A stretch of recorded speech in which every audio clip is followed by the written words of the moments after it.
Hey guys, and welcome to the video. So today I'd like to talk about the what, when, why and how of protein shakes. So let's get into the video. So there are about 4 main reasons I can think of why you might want to take a protein shake.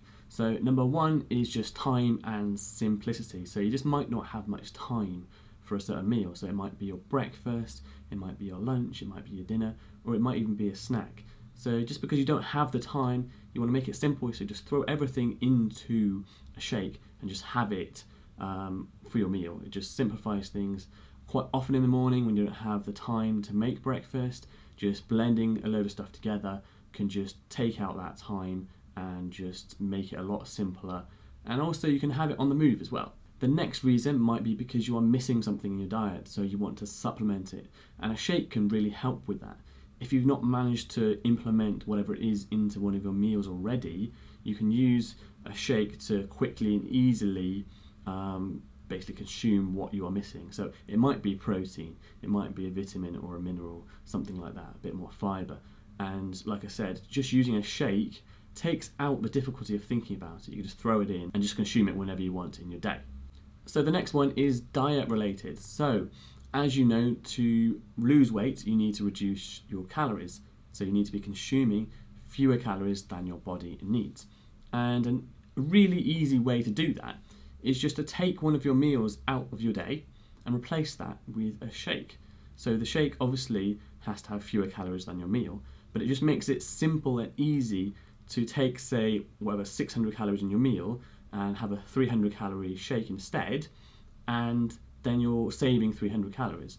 And it's just a simplification of cutting calories. Now on this note of replacing meals with a shake, there are a lot of companies that base their business model around this. And it's things like Herbalife and Juice Plus. Now these companies tend to have a lot of negative press around them. And often it's granted because of the way they do work. So these companies are multi-level marketing companies, MMLs. The way they work is they use the people that they've sold to sell to their own friends. And it's easier to sell and make money that way because people trust people that they know.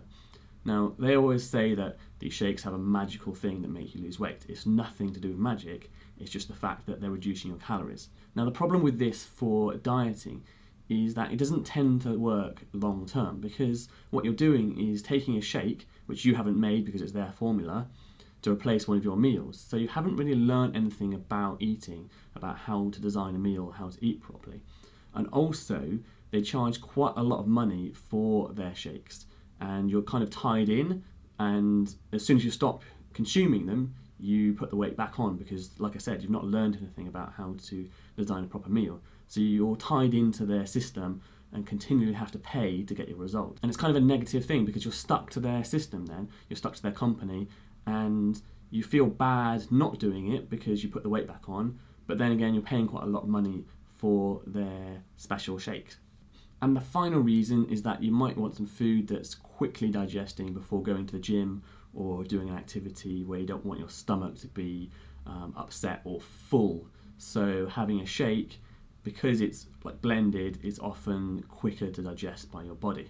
So those were the whys, the reasons why you might want to have a shake. Now, what is a shake? So basically, a shake is usually a meal in liquid form, and it usually has the main constituents of a meal, so protein, carbs and fats, just blended together.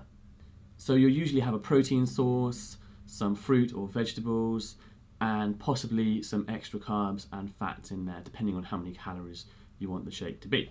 And the main ingredients you often see in protein shakes are milk, almond milk, water, whey protein powder, bananas, nuts, spinach, and I guess some oats as well. So how would you make a shake, a protein shake?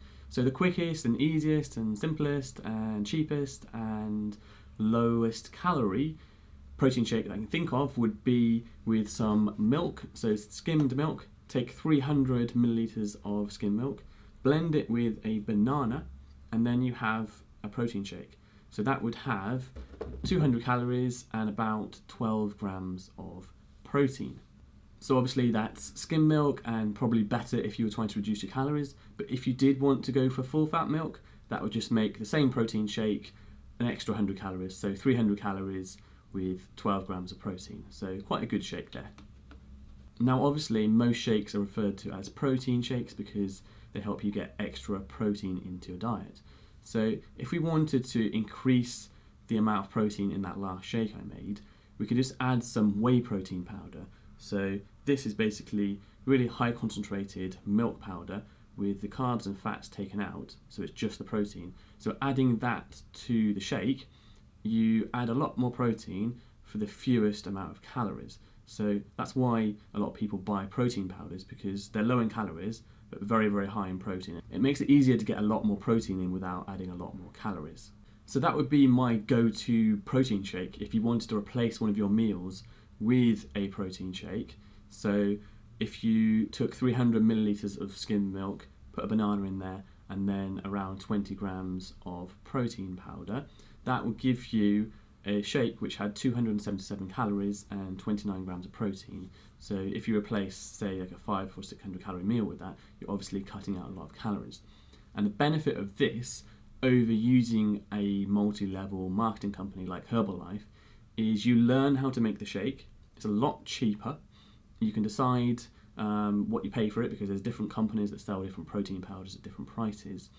And it's a lot more ethical as well, because like I said, they use social selling, so people that are tied into their system already to sell the products to you. So your friends who might have lost weight, but because they are tied into the system, they can never come off it, because then they always put the weight back on. Now, if you just wanted to use a protein shake to replace one of your normal meals, so didn't want to reduce the calories at all, you could take that previous protein shake and just add a few more ingredients to it. So common things could be some oats, some nuts to increase the fat content, some vegetables, kind of like vegetables that are hidden away in things like shakes that don't have much taste, things like spinach and maybe carrot, things like that, that don't really sort of change the flavour a lot. And then if you add fruit like a banana, like in the previous shake, it hides that even more, it gives that sweet taste to it. You could also add things like vitamin powders to get more vitamins, and also omega-3 oils to get your healthy omega-3 fats in. And obviously, quite often, the overall flavour of your protein shake is determined by the actual flavour of the protein powder you pick. And today, there's so many different flavours, from chocolate to cappuccino. So the companies are really, really putting a lot of effort into making different flavours. So my favourite is strawberry, just simple, but you can get anything from, yeah, like I said, chocolate, even things like peanut butter flavour.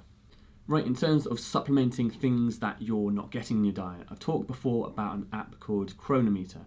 And this is an app where you put what you're eating during your day into it, and it tells you what vitamins and minerals and nutrients you're missing. Now, if you can't get these into your meals in a normal way, you can then just try and make a shake to supplement these things that you aren't getting. So do a little bit of research on the app, put your normal meals in for a few days, see what vitamins, minerals and nutrients you are missing, and then try and design a shake which has these in, which you can then just have every day, easily just take it and know that you are meeting your needs, your nutrient needs. So that's just a way of quickly supplementing things that you might not be getting a bit of extra health benefit. And then before and after the gym, so a lot of people, they want to feel energized before going to the gym. They don't want to have a full belly, which might make them lethargic and sometimes have digestive issues. So having a shake, it's already kind of digested a bit in the shaker, because if it's blended, it's easier to process by the body.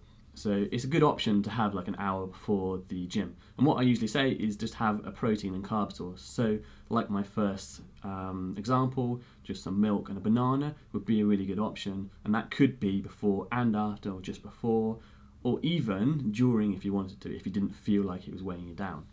But saying that, it's not necessary. You don't need to necessarily have a pre-workout or pre-activity shake, just if you feel like you need one. But your previous meal will sustain you. It's just how you feel and what you're used to. Right, now I'd just like to go over some thoughts and opinions about protein shakes. So in the past, protein shakes and protein powders were heavily advertised and marketed towards bodybuilders, and it gave them that image of almost being steroids. Protein and protein powders are not steroids. Protein, in particular whey protein, is just processed milk. Now, if you are a bodybuilder, you'll be doing a lot of other things which make you muscly. So doing a lot of training and taking steroids. And those are the things that make them muscly, not the protein. The protein is just the fuel to build them. The actual reason they get muscly is the other things they're doing. Now, protein for dieting is great because it helps keep you full, it helps increase your metabolic rate, and it also helps maintain lean muscle mass, which gives you that lean, toned look. So you want to increase your protein intake. And because a lot of the previous advertising, a lot of people see protein shakes as things for men, and especially because the protein powders come in black containers like this with big lettering, and the shakers are like black and red, and it's got a very masculine feel. Now, it's just the marketing. You don't need to sort of worry about that. If you take the product, you'll see that it's exactly the same thing for men and women.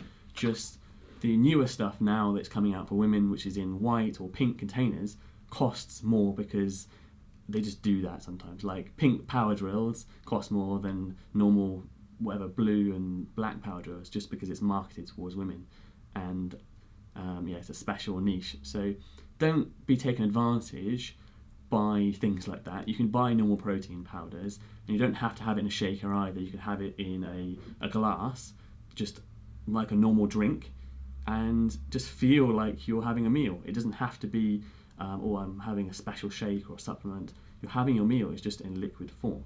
So that's it, guys. I'd just like to add on the end now that it's always best to have a real meal if you can.